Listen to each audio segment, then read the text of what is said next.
أعوذ بالله من الشيطان الرجيم. بسم الله الرحمن الرحيم. يا أيها الذين آمنوا لا تأكلوا أموالكم بينكم بالباطل إلا أن تكون تجارة عن ترد منكم ولا تقتلوا أنفسكم إن الله كان بكم رحيما. صدق اللہ العظیم۔ اے ایمان والو، آپس میں ایک دوسرے کے مال نہ حق نہ کھاؤ، مگر یہ کہ کوئی سودا تمہاری باہمی رضامندی کا ہو، اور اپنی جانیں قتل نہ کرو، بے شک اللہ تم پر مہربان ہے۔ تفسیر سیرات الجنان۔ لا تاکلوا اموالکم بینکم بالباطل، باطل طریقے سے آپس میں ایک دوسرے کے مال نہ کھاؤ۔ نکاح کے ذریعے نفع میں تصرف کی وضاحت کے بعد اب مال میں تصرف کا شرعی طریقہ بیان کیا جا رہا ہے۔ اس آیت میں باطل طریقے سے مراد وہ طریقہ ہے جس سے مال حاصل کرنا شریعت نے حرام قرار دیا ہے، جیسے سود، چوری اور جوئے کے ذریعے مال حاصل کرنا، جھوٹی قسم، جھوٹی وکالت، خیانت اور غصب کے ذریعے مال حاصل کرنا، اور گانے بجانے کی اجرت، یہ سب باطل طریقے میں داخل ہیں اور حرام ہے۔ یوں ہی اپنا مال باطل طریقے سے کھانا یعنی گناہ و نافرمانی میں خرچ کرنا بھی اس میں داخل ہے۔ اسی طرح رشوت کا لین دین کرنا، ڈنڈی مار کر سودا بیچنا، ملاوٹ والا مال فروخت کرنا، قرض دبا لینا، ڈاکہ زنی، بھتہ خوری اور پرچیاں بھیج کر ہراساں کر کے مال وصول کرنا بھی اس میں شامل ہے۔ حرام مال کمانے کی مذمت۔ حرام کمانا اور کھانا اللہ عز و جل کی بارگاہ میں سخت ناپسندیدہ ہے، اور احادیث میں اس کی بڑی سخت وعیدیں بیان کی گئی ہیں۔ ان میں سے 4 احادیث درج ذیل ہیں۔ نمبر 1، حضرت عبداللہ بن مسعود رضی اللہ تعالی عنہ سے روایت ہے، نبی اکرم صلی اللہ تعالی علیہ وآلہ وسلم نے ارشاد فرمایا، جو بندہ مال حرام حاصل کرتا ہے، اگر اس کو صدقہ کرے تو مقبول نہیں، اور اگر خرچ کرے اس کے لیے اس میں برکت نہیں، اور اپنے بات چھوڑ کر مرے تو جہنم میں جانے کا سامان۔ اللہ تعالیٰ برائی سے برائی کو نہیں مٹاتا، ہاں نیکی سے برائی کو مٹا دیتا ہے، بے شک خبیث کو خبیث نہیں مٹاتا۔ نمبر 2، حضرت ابوبکر صدیق رضی اللہ تعالی عنہ سے روایت ہے، سرور کائنات صلی اللہ تعالی علیہ وآلہ وسلم نے ارشاد فرمایا، اللہ تعالی نے اس جسم پر جنت حرام فرما دی ہے جو حرام غذا سے پلا بڑا ہو۔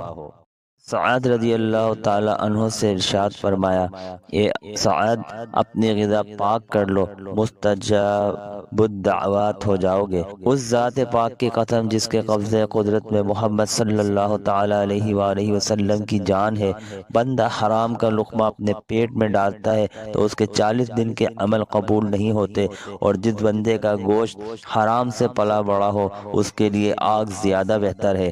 نمبر 4، حضرت ابو ہریرہ رضی اللہ تعالیٰ عنہ فرماتے ہیں، سرکار دو عالم صلی اللہ تعالیٰ علیہ وآلہ وسلم نے ایک شخص کا ذکر کیا جو لمبا سفر کرتا ہے، اس کے بال پر گندہ اور بدن غبار آلود ہے، اور وہ اپنے ہاتھ آسمان کی طرف اٹھا کر یا رب یا رب پکار رہا ہے، حالانکہ اس کا کھانا حرام، پینا حرام، لباس حرام، غذا حرام ہو، پھر اس کی دعا کیسے قبول ہوگی؟ اللہ اکبر کبیرہ۔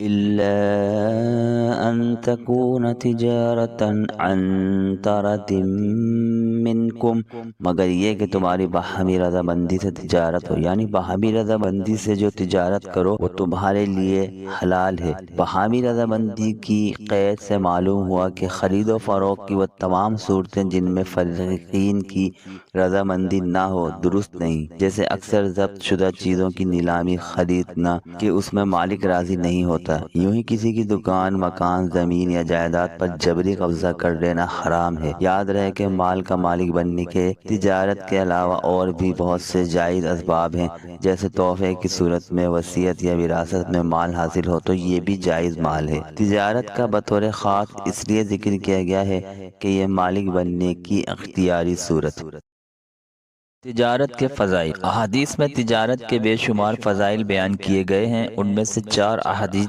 درج ذیل ہیں۔ نمبر 1، حضرت ابو سعید خدری رضی اللہ تعالی عنہ سے روایت ہے، حضور پر نور صلی اللہ تعالی علیہ وآلہ وسلم نے ارشاد فرمایا، سچا اور امانت دار تاجر انبیاء علیہم السلام، صدیقین اور شہداء کے ساتھ ہوگا۔ سبحان اللہ۔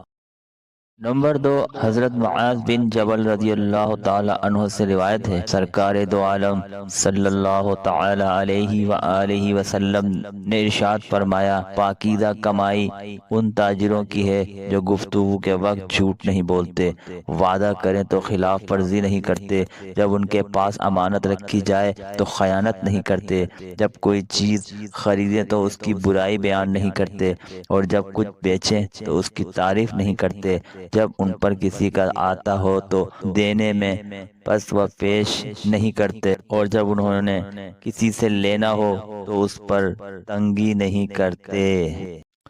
نمبر 3، حضرت رفع رضی اللہ تعالی عنہ سے روایت ہے، سرور کائنات صلی اللہ تعالی علیہ وآلہ وسلم نے ارشاد فرمایا، قیامت کے دن تاجر فاسق اٹھائے جائیں گے سوائے اس تاجر کے جو اللہ عز و جل سے ڈرے، بھلائی کرے اور سچ بولے۔ نمبر 4، حضرت حذیفہ رضی اللہ تعالی عنہ سے روایت ہے، نبی کریم صلی اللہ تعالی علیہ وآلہ وسلم نے ارشاد فرمایا، تم سے پہلے لوگوں میں ایک شخص تھا جس کے پاس اس کی روح قبض کرنے فرشتہ آیا تو اس سے کہا گیا، کیا تو نے کوئی نیکی کی ہے؟ وہ بولا، میں نہیں جانتا۔ اس سے کہا گیا، غور تو کر۔ کہنے لگا، اس کے سوا کچھ اور نہیں جانتا کہ میں دنیا میں لوگوں سے تجارت کرتا تھا اور ان سے اپنی رقم کا تقاضا کرتا تو امیر کو مہلت دیتا تھا اور غریب کو معاف کر دیتا تھا۔ اللہ تعالیٰ نے ارشاد فرمایا، اے فرشتوں، اس سے درگزر کرو۔ تجارت کے آداب۔ اس سے پہلے تجارت کے فضائل بیان کیے گئے اور ذیلی سطور میں تجارت کے 14 آداب بیان کیے گئے ہیں، جن میں سے اکثر آداب ایسے ہیں جن پر عمل کرنا شرعاً لازم ہے۔ نمبر 1، تاجر کو چاہیے وہ روزانہ صبح کے وقت اچھے ارادے یعنی نیتیں دل میں تازہ کرے کہ بازار اس لیے جاتا ہوں تاکہ حلال کمائی سے اپنے اہل و عیال کی شگم پروری کروں اور وہ مخلوق سے بے نیاز ہو جائیں، اور مجھے اتنی فراغت مل جائے کہ میں اللہ تعالیٰ کی بندگی کرتا رہوں اور راہ آخرت پر گامزن رہوں۔ نیز یہ بھی نیت کرے کہ میں مخلوق کے ساتھ شفقت، خلوص اور امانت داری کروں گا، نیکی کا حکم دوں گا، برائی سے منع کروں گا اور خیانت کرنے والے سے باز پرس کروں گا۔ نمبر 2، تجارت کرنے والا جعلی اور اصلی نوٹوں کو پہچاننے کا طریقہ سیکھے اور نہ خود جعلی نوٹ لے نہ کسی اور کو دے تاکہ مسلمانوں کا حق ضائع نہ ہو۔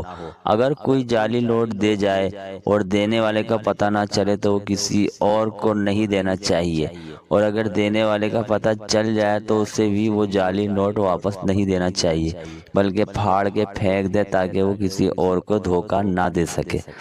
اپنے مال کی حد سے زیادہ تعریف نہ کرے کہ یہ جھوٹ اور فریب ہے، اور اگر خریدار اس مال کی صفات سے پہلے ہی آگاہ ہو تو اس کی جائز اور صحیح تعریف بھی نہ کرے کہ یہ فضول ہے۔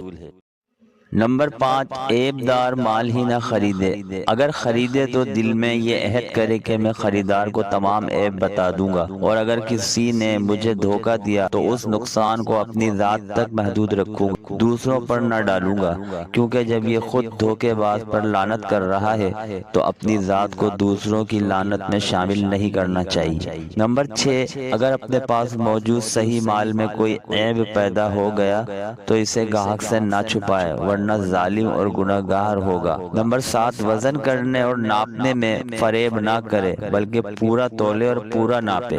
نمبر 8، اصل قیمت کو چھپا کر کسی آدمی کو قیمت میں دھوکہ نہیں دینا چاہیے۔ نمبر 9، بہت زیادہ نفع نہ لے اگرچہ خریدار کسی مجبوری کی وجہ سے اس زیادتی پر راضی ہو۔ نمبر 10، محتاجوں کا مال زیادہ قیمت سے خریدے تاکہ انہیں بھی مسرت نصیب ہو، جیسے بیوہ کا سود اور وہ پھل جو فقراء کے ہاتھ سے واپس آیا ہو، کیونکہ اس طرح کی چشم پوشی صدقہ سے بھی زیادہ فضیلت رکھتی ہے۔ نمبر 11، قرض خواہ کے تقاضے سے پہلے اس کا قرض ادا کر دے اور اسے اپنے پاس بلا کر دینے کی بجائے اس کے پاس اگر وہ معاملے کے بعد پریشان ہو تو اس سے معاملہ فسخ کر دے۔ نمبر 13، دنیا کا بازار اسے آخرت کے بازار سے نہ روکے، اور آخرت کا بازار مساجد ہے۔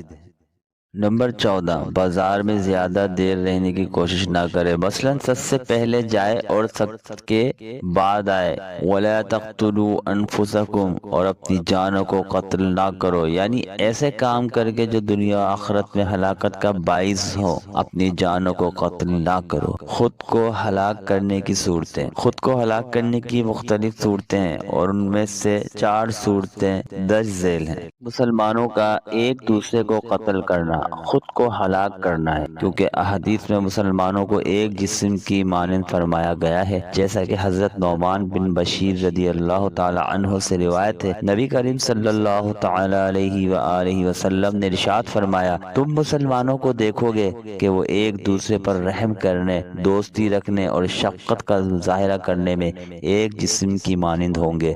چنانچہ جسم کے جب کسی بھی حصے کو تکلیف پہنچتی ہے تو سارا جسم جاگنے اور بخار وغیرہ میں اس کا شریک ہوتا ہے۔ جب مسلمان ایک جسم کی طرح ہیں تو ایک مسلمان کا دوسرے مسلمان کو قتل کرنا ایسا ہے جیسے اس نے خود کو قتل کیا۔ نمبر 2، ایسا کام کرنا جس کی سزا میں اسے قتل کر دیا جائے، جیسے کسی مسلمان کو قتل کرنا، شادی شدہ ہونے کے باوجود زنا کرنا یا مرتد ہونا بھی خود کو ہلاک کرنے کی صورتیں ہیں۔ یاد رہے کہ زنا کرنا اور کسی مسلمان کو ناحق قتل کرنا کبیرہ گناہ ہے۔ زنا کے بارے میں اللہ تعالی ارشاد فرماتا ہے، تقربوا الزنا انه كان فاحشا وساء سبیلا۔ بنی اسرائیل آیت نمبر 32۔ ترجمہ کنز العرفان، اور بدکاری کے پاس نہ جاؤ، بے شک وہ بے حیائی اور بہت ہی برا راستہ ہے۔ اور کسی مسلمان کو ناحق قتل کرنے والے کے بارے میں ارشاد فرماتا ہے، وَمَن يَقْتُلْ مُؤْمِنًا مُتَعَمِّدًا فَجَزَاؤُهُ جَهَنَّمُ خَالِدًا فِيهَا وَغَضِبَ اللَّهُ عَلَيْهِ وَلَعَنَهُ وَأَعَدَّ لَهُ عَذَابًا عَظِيمًا۔ سورہ نساء آیت نمبر 93۔ ترجمہ کنز العرفان، اور جو کسی مسلمان کو جان بوجھ کر قتل کرے تو اس کا بدلہ جہنم ہے، عرصہ دراز تک اس میں رہے گا، اور اللہ نے اس پر غضب کیا اور اس پر لعنت کی، اور اس کے لیے بڑا عذاب تیار کر رکھا ہے۔